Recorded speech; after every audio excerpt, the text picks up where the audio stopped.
नमस्कार दर्शकों, आप देख रहे हैं आवाज इंडिया। रविवार के दिन कांग्रेस पार्टी की महासचिव प्रियंका गांधी वाड्रा महाराष्ट्र के दौरे पर थी। इस दौरान प्रियंका गांधी ने कई चुनावी रैली और चुनावी सभा को संबोधित किया। वहीं गढ़चिरौली में एक चुनावी सभा के दौरान प्रियंका गांधी ने जमकर मोदी सरकार को आड़े हाथों लिया। इस दौरान प्रियंका गांधी ने रैली को संबोधित करते हुए पीएम नरेंद्र मोदी और बीजेपी के एक हैं तो सेफ हैं के नारे पर जमकर बरसी प्रियंका ने अपने भाषण में कहा है कि मोदी राज में बस इनकी और अडानी की ही तिजोरी सेफ है। इसके अलावा न तो किसान की फसल सेफ है और न ही नौकरियां सेफ है और न ही देश की बहन बेटियां सेफ है। आइए सुनते हैं कि कांग्रेस की महासचिव प्रियंका गांधी वाड्रा ने महाराष्ट्र के गढ़चिरौली की चुनावी रैली में क्या कुछ कहा है। देखिए, ये छत्रपति शिवाजी महाराज, महात्मा फूले जी, सावित्रीबाई फूले जी, साहू जी महाराज जी, बाबा साहेब अंबेडकर जी की धरती है। महान धरती है ये।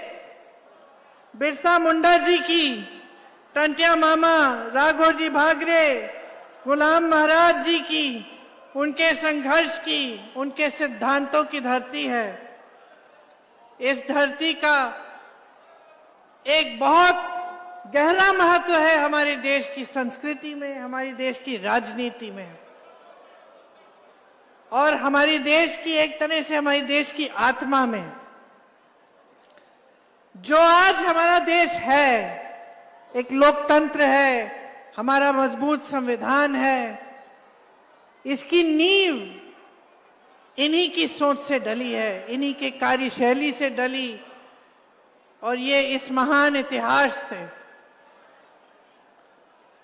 एक मार्गदर्शक धरती रही है महाराष्ट्र की। राजा विक्रमादित्य शाह गोंड जी, रानी दुर्गावती बाई जी, बापूराव शेडमाके जी, पूर्व सीएम मारोतराव कन्नमवार जी, श्री वसंतराव नायक जी, सुधाकर राव नायक जी, इन सब की कर्मभूमि है। मैं जब अपना भाषण तैयार कर रही थी, मैं सोच रही थी कि इतने सारे महापुरुष हैं, इतनी महान महिलाएं आपके प्रदेश की गिनती भी नहीं हो सकती उनकी, और अगर सबके नाम पढ़ती तो मैं कम से कम 5 मिनट के लिए सिर्फ उन महापुरुषों के नाम पढ़ती जिन्होंने हमारी आजादी में की लड़ाई में भूमिका दी, जिनकी लड़ाई से, जिनके संघर्ष से आज हम आजाद हैं। तो ये आपकी धरती है। इसने मार्गदर्शन दिया है पूरे देश को, हमेशा नींव डाली है देश के संविधान की। धार्मिक कट्टरता के विरोध विचारधारा की धरती है। समानता, एकजुटता यहीं से उभरी है। आप सब जानते हैं कि यहाँ के संतों ने हमेशा एकजुटता की बात की, और हमारे देश की जो राजनीति है वह भी उसी एकजुटता पर ही बनी है कि ये देश एक रहेगा तभी हम अच्छी तरह से आगे बढ़ पाएंगे। कभी भेदभाव नहीं हुआ, कभी सरकारों ने ये नहीं कहा कि भाई हम सिर्फ एक प्रदेश का विकास करेंगे या सिर्फ एक इलाके का विकास करेंगे, क्योंकि जितने भी नेता रहे उन सब नेताओं ने हमेशा सोचा कि जो हमारा संविधान है उसने जो शक्ति दी है जन जन को, उस जन जन का प्रतिनिधित्व पूरे देश भर में होना चाहिए। तो बड़े बड़े उद्योग बने, पंडित नेहरू जी ने लगवाए, इंदिरा जी ने लगवाए, उसके बाद भी लगे। तो सिर्फ एक प्रदेश में नहीं, पूरे देश भर में लगे। बड़ी बड़ी संस्थाएं, एम्स जैसे बड़े अस्पताल, IIM, IIT, बड़ी नहरें, बड़े बांध पूरे देश भर में लगे। आज स्थिति क्या है कि भेदभाव हो रहा है महाराष्ट्र के साथ। जो यहां पे इंडस्ट्रीज लगनी थी, जो बड़े बड़े उद्योग लगने थे, वो आस्ते आस्ते यहां से बाहर जा रहे हैं। आपने देखा होगा कि यहां से इन्होंने बड़ी बड़ी कंपनियां, सेमीकंडक्टर का प्रोजेक्ट महाराष्ट्र में आ रहा था, वो चले गया गुजरात। एयरबस का प्रोजेक्ट महाराष्ट्र में आ रहा था, वो भी गुजरात चले गया। सैफरन प्रोजेक्ट आ रहा था, वो भी गुजरात चले गया। बल्क ड्रग पार्क प्रोजेक्ट, वो भी प्रदेश से बाहर चले गया। तो जितने रोजगार बनने थे, जितनी इंडस्ट्री आनी थी, वो आस्ते आस्ते महाराष्ट्र से बाहर चली जा रही है। लगभग 10 लाख करोड़ का निवेश यहां से हटा है। 8 लाख नौकरियां महाराष्ट्र से बाहर चली गई हैं। 6,000 से ज्यादा कंपनियां बंद हो चुकी हैं। ये आज महाराष्ट्र की स्थिति है। बड़े बड़े नेता आते हैं भाजपा के, शिवाजी महाराज जी का नाम लेते हैं, बातें बहुत बड़ी बड़ी करते हैं, साथ साथ शिवाजी महाराज जी का अपमान भी हो रहा है। उनकी प्रतिमा का शिलान्यास 7 साल पहले मोदी जी ने लगवाया। किसी ने पूछा क्या हुआ? वो प्रतिमा बनी ही नहीं। आस्ते आस्ते उसका काम बंद किया गया, उसका निर्माण ही बंद हो गया। संसद के बाहर उनकी प्रतिमा थी, वो हटाई गई। सिंधुदुर्ग की जो प्रतिमा बनी, उसकी हालत देखिए, दह गई। इतना भ्रष्टाचार था कि उसके बनाने में भी भ्रष्टाचार किया। लेकिन हां, मंच पर नाम जरूर लेंगे। असली सम्मान नहीं है, इनकी बातों में गहराई नहीं है, सिर्फ नारेबाजी है। बड़े बड़े नारे देते हैं। एक है तो सेफ है। सेफ अंग्रेजी का शब्द है, इसके 2 मायने होते हैं अंग्रेजी में। एक तो होता है सेफ, जो सुरक्षित होता है। दूसरा होता है सेफ, जो तिजोरी होती है। और पूरा देश जानता है मोदी जी कि आपके राज में एक ही सेफ है, अडानी जी। और वही अडानी जी आपकी तिजोरी भी रखते हैं। इनके राज में ना किसान सुरक्षित है, ना मजदूर सुरक्षित है, ना मेरी बहनें सुरक्षित हैं, ना यहाँ के उद्योग सुरक्षित हैं। क्या सुरक्षित है? सिर्फ खोखले नारे देते हैं, चुनाव के समय आ जाते हैं, बड़ी बड़ी बातें करते हैं, चुनाव के बाद कुछ होता नहीं है। दूसरी तरफ आप कांग्रेस की सरकारों को देखिए। जहां जहां कांग्रेस की सरकार बनी, हमने गारंटी दी। हमने कहा चुनाव के बाद हम इन गारंटियों को, आपको गारंटी देते हैं, हम ये चीजें करेंगे। आप कर्नाटका में फोन लगाइए, तेलंगाना में फोन लगाइए, हिमाचल में पूछिए, जो गारंटी हमने दी वो चुनाव के 1 दिन बाद से लागू होनी शुरू हुई। यहां छत्तीसगढ़ के पूर्व मुख्यमंत्री जी बैठे हैं, बघेल जी से पूछिए, जब इनकी सरकार बनी थी तो कांग्रेस ने ये कहा था कि किसानों के कर्ज माफ करेंगे। बघेल जी, सच है कि नहीं कि 24 घंटों के अंदर अंदर आपने किसानों के कर्ज माफ करना शुरू किया? 24 घंटों के अंदर अंदर। तो जो हम कह रहे हैं वो एक जमीनी बात है, वो सच्चाई की बात है। हम कहते हैं कि हम कुछ करके दिखाएंगे, तो चुनाव के बाद जैसे ही सरकार बनती है वो काम शुरू हो जाता है। उसके विपरीत भाजपा की विचारधारा है, भाजपा की सोच है। ये सोचते हैं कि यहां मंचों पर कुछ भी कह सकते हैं, लेकिन कुछ करने की जरूरत नहीं है, उस पे खरा उतरने की जरूरत नहीं है, कि कोई जवाबदेही है ही नहीं जनता के प्रति, कि जब चुनाव आएगा तो हम ऐसे ही नारे दे देंगे, जनता का जो ध्यान है उसको बांट देंगे, इधर उधर कर देंगे, धर्म के आधार पर कुछ कह देंगे, जाति के आधार पर कुछ कह देंगे, जनता के जज्बात उभर जाएंगे, जनता का ध्यान भटक जाएगा और हम चुनाव जीत जाएंगे।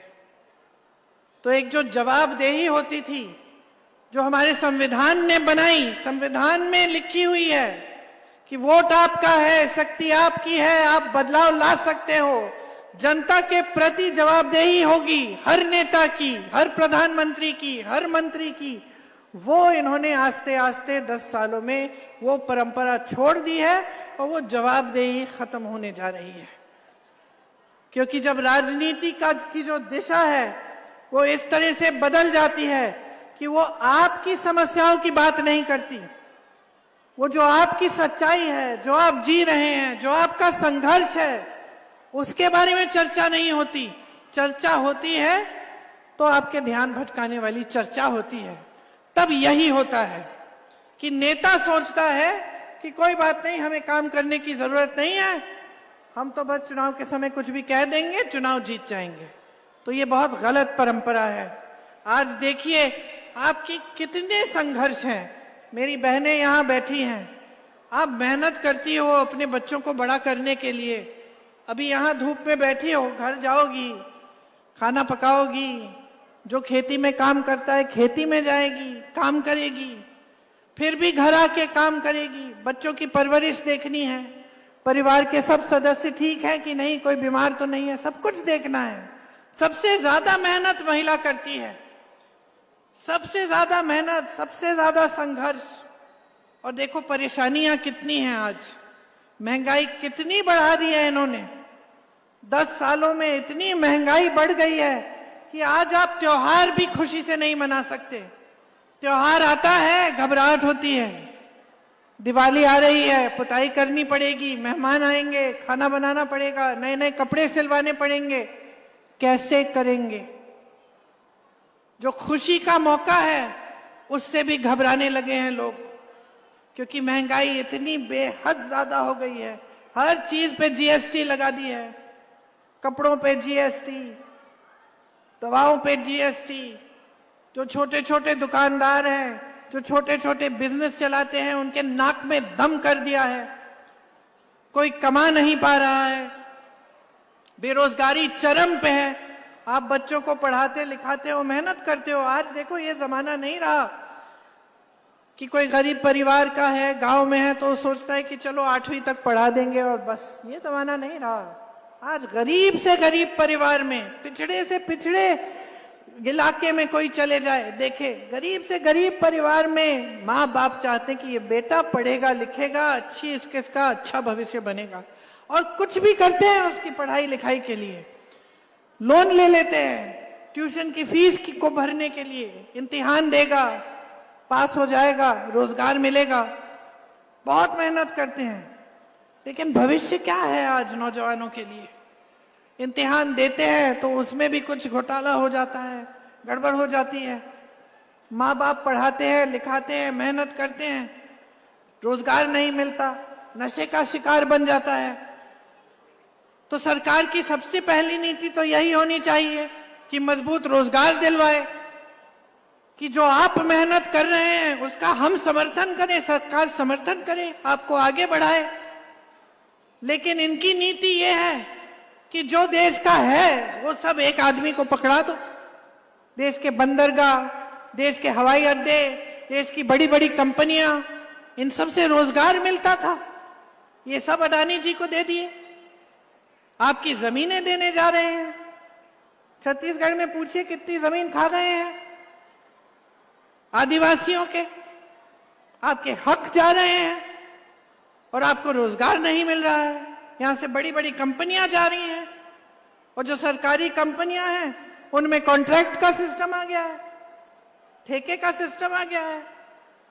आज महाराष्ट्र में 2.5 लाख खाली पद हैं, और अगर मैं अभी कहूंगी कि हाथ उठाओ यहां कितने बेरोजगार नौजवान हैं, तो सारे हाथ उठ जाएंगे।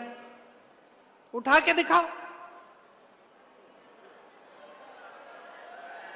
सारी जनता बेरोजगारी से जूझ रही है, पढ़े लिखे बच्चे, किसी को के पास रोजगार नहीं है, 2.5 लाख पद खाली पड़े, आपने भरे नहीं है। तो क्या कर रहे हैं? सरकार क्या कर रही है? आपको मालूम है सबसे ज्यादा आत्महत्या नौजवानों की आज महाराष्ट्र में है। सोचिए, जो प्रदेश सबसे आगे होता था हर चीज में, आज इसमें आगे हो गया है, क्योंकि इनकी नीतियां एकदम गलत हैं। आज आरक्षित पदों पर भी आपको रोजगार नहीं मिलता। महंगाई से आप जूझ रहे हैं, तड़प रहे हैं कि कोई राहत मिले। बेरोजगारी से आप जूझ रहे हैं और सरकार क्या करती है?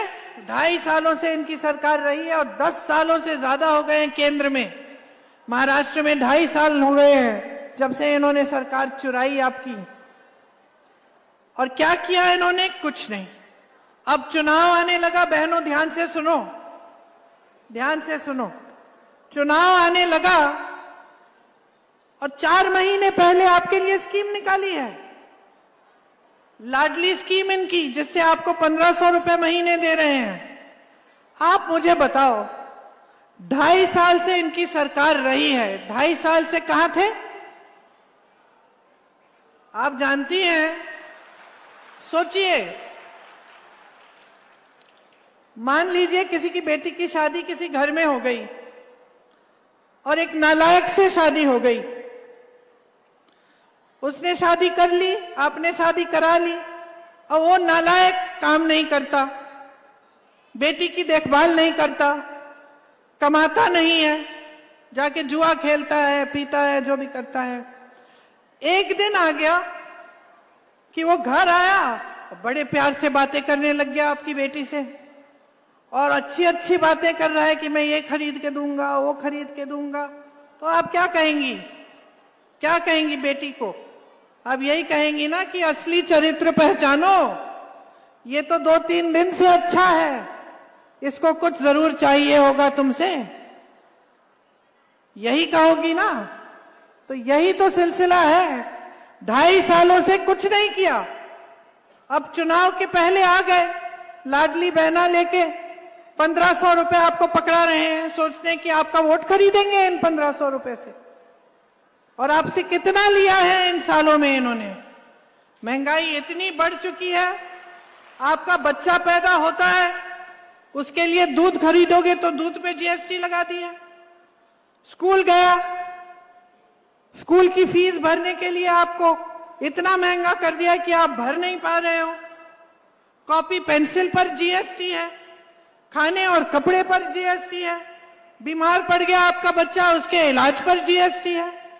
इतनी महंगाई है कि आप टैक्स पे टैक्स भर रहे हो। और ये बड़े बड़े उद्योगपति, इनकी टैक्स नहीं, इनकी टैक्स आगे नहीं बढ़ी है, आप पे टैक्स डालते रहते हैं। इनकी टैक्स वही की वही है जहां पहले थी, उसको नहीं बढ़ाया है किसी ने। 16 लाख करोड़ रुपए इन्होंने बड़े बड़े उद्योगपतियों के माफ किए हैं। किसानों का कर्ज माफ किया है? आपके लिए कोई भी सुविधा है? आज किसान परेशान है, चाहे वो कपास का किसान हो, परेशानियों से लदा हुआ है, कमा नहीं पा रहा है, हर चीज का दाम महंगा हो गया है, खेती पे जीएसटी है, सब चीज महंगी हो गई है, खेती नहीं कर पा रहा है। सोयाबीन का किसान, कपास का किसान, किसी से भी पूछ लें। मैं पूछना चाहती हूं आपसे, आप कमा पा रहे हैं क्या अपनी खेती से? आज इतनी परेशानियां हैं कि सिर्फ आप परेशानियों में ही उसी दलदल में फंसे हुए हैं, निकल नहीं पा रहे हैं। तो ये परिस्थितियां हैं यहाँ की। यहाँ आदिवासी भाई बहन बहुत है मेरे। आपको मालूम होगा कि यूपीए के समय में तड़ोबा को फॉरेस्ट रिजर्व से के माइनिंग से बचाया था, प्रस्ताव को नकार दिया था। 2020 में मोदी जी की सरकार ने 41 कोल ब्लॉक की प्रक्रिया शुरू की। महाविकास आघाड़ी ने इसको रुकवाया, लेकिन आज इन चीजों की कहीं रोक नहीं है। जो आपकी जमीनें हैं ये दी जा रही हैं माइनिंग के लिए, अलग अलग चीजों के लिए आपसे छीनी जा रही हैं। बड़े बड़े उद्योगपतियों के लिए, अडानी जी जैसे उद्योगपतियों के लिए सारी नीतियां बन रही हैं, लेकिन आपको जो सुरक्षित रखती हैं उन नीतियों को कमजोर किया जा रहा है। कांग्रेस का वनाधिकार कानून था, आदिवासियों को जंगल, जल, जमीन पे हक दिया था। और ये हक कोई आसान नहीं था, ये आपकी परंपरा है, पुराना हक है आपका। और मेरी दादी जी इंदिरा जी कहती थी कि जो आदिवासी भाई बहन हैं, इनकी जो परंपरा है ये सर्वोपरि है। उस समय लोग इस बात की गहराई को समझते नहीं थे। आज पूरे विश्व में लोग कहते हैं कि पानी, कि धरती, हमारे पहाड़, हमारे जंगल, इनका आदर करना चाहिए, इनको बचा कर रखना चाहिए, नहीं तो हमारी पूरी पृथ्वी ही खत्म हो रही है। आज पूरी दुनिया आपकी तरफ देखती है कि आपके कैसे रीति रिवाज हैं, आपकी क्या परंपराएं हैं, आप किस तरह से अपना जीवन जीते हैं, जल, जंगल, जमीन का आदर करते हैं। ये बात उस समय इंदिरा जी समझ गई थी, इसीलिए उनका जो नाता है आपसे वो एक बहुत गहरा पुराना नाता था। और उसी रिश्ते, उसी समझ पर ये कांग्रेस पार्टी की नीतियां बनी। आपको सुरक्षित रखने के लिए पेशा कानून भी बना, आपको सुरक्षित, आपके हक को सुरक्षित रखने के लिए। आज ये सारे कानून कमजोर किए जा रहे हैं।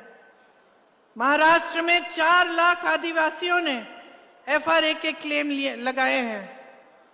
2 लाख क्लेम इसमें से रिजेक्ट हो गए हैं, वापस कर दिए गए हैं।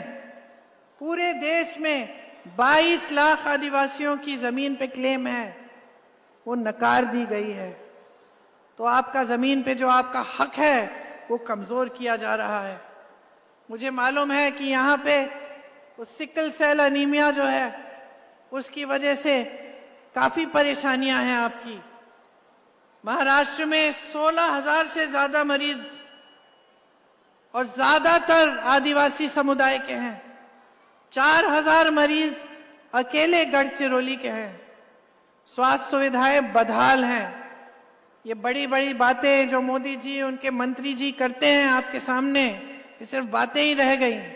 स्वास्थ्य की बात है, शिक्षा की बात है, बेरोजगारी की बात है, महंगाई की बात है, तो कोई काम नहीं हो रहा है। मैंने देखा और बहुत दुख हुआ इसे देख के कि मेरे एक आदिवासी भाई अपने बेटे की लाश को 15 किलोमीटर हाथों में लेके चले। अब आप सोचिए बहनें, हम सब माँ हैं, सबके बच्चे हैं। आप सोचिए कि किसी पे की ऐसी परिस्थिति बन गई, इतनी मुश्किलें लद गई उन पर कि उनकी ये परिस्थिति बनी कि ना एम्बुलेंस मिल रही है, ना स्वास्थ्य की कोई सेवा मिल रही है, अपने बच्चे की लाश को 15 किलोमीटर हाथ में उठा के चल रहा है। और मोदी जी कहते हैं तब सरकारें और थी, आज मोदी है। हाँ, आज मोदी जी हैं और ये परिस्थितियां हैं आपकी, ये समस्याएं हैं इतनी गहरी, इतनी गंभीर कि सामना कर नहीं पा रहे हैं आप। घबराहट हो रही है, कल फिर से हम जाएंगे, काम करेंगे खेती में, क्या पता कमा पाएंगे कि नहीं कमा पाएंगे। ये परिस्थितियां बन गई हैं आपकी। यहां पे सिंचाई और खाद की भी बड़ी समस्या है। मैंने सुना है कि सड़कें भी बहुत खराब हैं, पर्याप्त बिजली आपको नहीं मिल रही है, और जो वन पर आधारित जो रोजगार हैं, जो पहले आपको मिलते थे, वो अब नहीं मिल रहे हैं। स्कूल नहीं है, अस्पताल नहीं है ढंग के। तो आगे भविष्य क्या है इस सदी में, 2024 में, जबकि जैसे मैंने कहा सब चाहते हैं कि अपने बच्चे बड़े हों, पढ़ें लिखें, उनका भविष्य मजबूत हो, लेकिन ये परिस्थितियां बनी हुई हैं आपकी। यहाँ के मेरे बंगाली भाई बहन जिनको 1971 में इंदिरा जी ने जिनका पुनर्वास कराया, आज उनकी भी बड़ी समस्याएं हैं। और हम चाहते हैं कि आपकी भी समस्याएं पर ध्यान हो, और अगर हमारी सरकार आए तो हम आप सबको मदद कर पाएं। मैंने किसानों का जिक्र किया था। आपको याद होगा कि कपास का रेट कितना होता था कांग्रेस के समय में? 8,000 रुपए मिलते थे, अभी 6,000 रुपए हैं। कपास का आयात करके आपके कपास का दाम घटाया है। ये हैं इनकी नीतियां। 10 सालों से सोयाबीन का रेट का जो दाम है वो बढ़ा नहीं है। कांग्रेस के समय में 7,000 8,000 रुपए होता था, आज 4,100 रुपए है। तो आप ही सोचिए कि आगे बढ़ने के बजाय आप पीछे हट रहे हैं। किसानों की कमाई बढ़नी चाहिए, समय के साथ वो घटती चली जा रही है। प्याज का निर्यात बैन कर दिया, बैन हटाया क्योंकि आप लोगों ने कहा कि ये ठीक नहीं है, बैन हटाया, एक्सपोर्ट ड्यूटी लगा दी, 50 लाख टन फसल बर्बाद हुआ। दूध के उत्पादक जो किसान हैं उनको सही दाम नहीं मिलता। संतरे के निर्यात पर ड्यूटी बढ़ा दी। खेती का सामान सब महंगा हो गया है, आज हर चीज पे जीएसटी है। तो आप बताइए आगे कैसे बढ़ेंगे? मेरे भाई राहुल गांधी जी ने एक यात्रा की, न्याय यात्रा थी। उन्होंने कहा कि देश के हर एक इंसान के लिए न्याय होना चाहिए। कश्मीर से कन्याकुमारी से कश्मीर तक यात्रा की, मणिपुर से मुंबई तक यात्रा की, और यही कहते गए कि हमें न्याय दिलवाना है जनता को, कि जाति जनगणना होनी चाहिए जिससे देश में पता चले कि सबकी क्या संख्या है और आरक्षण सही ढंग से दिए जाए। उन्होंने कहा कि आरक्षण पर जो 50% सीमा है वो हटनी चाहिए। हर रोज कह रहे हैं, देश के एक कोने से दूसरे कोने तक यात्रा करते हैं इसको कहने के लिए। और मोदी जी क्या कहते हैं? कहते हैं कि राहुल जी आरक्षण के खिलाफ हैं। आप सोचिए कितना बड़ा झूठ कह देते हैं आपके सामने। सोचते हैं कि आप देख नहीं रहे हैं कि कौन लड़ रहा है इस आरक्षण की 50% सीमा हटाने के लिए, कौन लड़ रहा है जाति जनगणना के लिए। मैं मोदी जी को चुनौती देती हूं कि मंच पे खड़े होकर एक बार कह दें कि जाति जनगणना करेंगे। एक बार कह दें कि ये जो 50% की सीमा है आरक्षण की वो हटा देंगे। हिम्मत करें। मेरे भाई का एक मंत्र है, डरो मत। मोदी जी डरिए मत, हिम्मत करिए, कह दीजिए कि आपकी सच्चाई क्या है, कि आप डरते हैं इस बात से कि आपने देखा कि जाति जनगणना के लिए कितना समर्थन था इस देश में कि आप चुनाव हारते हारते निकल आए। डर गए, इसीलिए आज आप ये बातें कर रहे हैं, वरना 10 सालों में आपने क्या किया है इसके बारे में। देखिए बहनों और भाइयों, बहुत समय हो गया है कि ये जो झूठी राजनीति है इसकी परंपरा चल रही है देश में। 11 सालों से आप देख रहे हैं, लगभग 11 साल होने वाले हैं, और 2.5 सालों से आपने यहां महाराष्ट्र में देखा, जो अपने आप को कहते हैं कि वो पाक हैं, कि भ्रष्ट नहीं है और सारी दुनिया भ्रष्ट है। उन्होंने क्या किया? उन्होंने आपकी बनी बनाई सरकार चुराई। आपने सरकार चुनी थी, अपने वोट की शक्ति से सरकार बनी थी, और मोदी जी और उनके लोगों ने घूस दे देकर, हजारों करोड़ रुपए दे देकर वो सरकार हटाई, सरकार बदली और एक नई सरकार बनाई। और आज सारी बातें बाहर निकल रही हैं कि उन चर्चाओं में भी अडानी जी बैठे थे। तो ये सरकारें बन किस लिए रही हैं? ये आपकी भलाई के लिए बन रही हैं कि इनके बिजनेस की भलाई के लिए बन रही हैं? ये आपकी भलाई और आपके भविष्य के लिए बन रही हैं, या खुद ये नेता अपने भविष्य को सुरक्षित रखने के लिए, सत्ता अपने हाथों में रखने के लिए, अपनी कुर्सियों के लिए बना रहे हैं? गहराई से सोचिए। आज एक चुनाव फिर से आपके सामने है, और मैं सिर्फ आपको एक चीज कहना चाहती हूं, खास तौर से अपनी बहनों को, कि देखो अपने बारे में सोचो। नेता आपके सामने आएगा, मंच पे कुछ भी कह देगा। आजकल जमाना ये है, आजकल जमाना ये है कि ये जो मीडिया है हमारे सामने, इनको भी खरीदा जा सकता है।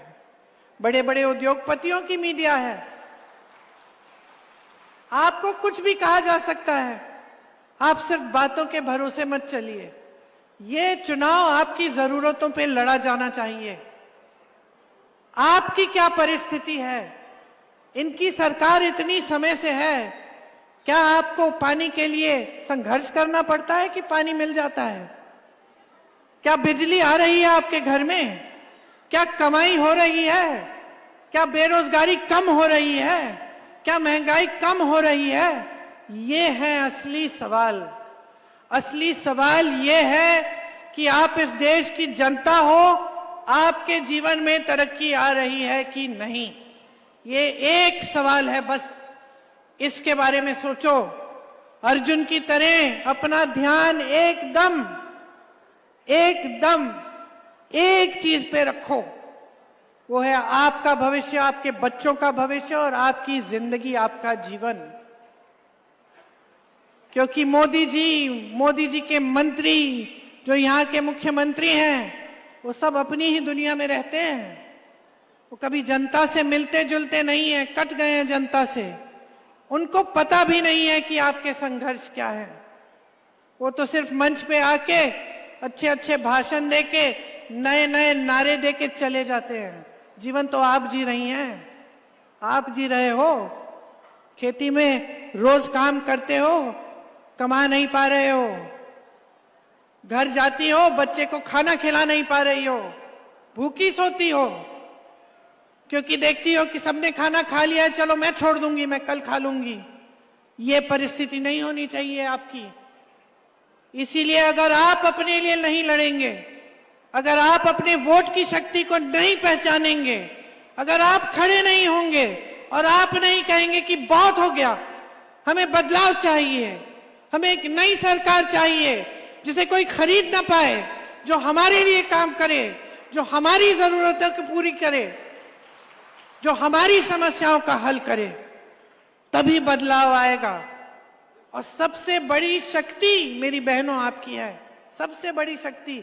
ये कभी मत समझो कि आप कमजोर हो। इस देश की आधी आबादी हो, कमजोर नहीं हो, इस देश की शक्ति हो, इस देश के भविष्य को बनाने वाली हो। बच्चे तुम पालती हो, उनका परवरिश तुम करती हो, पूरे परिवार की सेहत, पूरे परिवार का खाना, पूरे परिवार के लिए सारा काम तुम करती हो, आखिर में तुम सोती हो। ये देश तुम्हारा है, बशर्ते अपनी शक्ति को समझो, अपने आप को कमजोर मत समझो। ये समझो कि इस देश की महिला इस देश की रीढ़ की हड्डी है।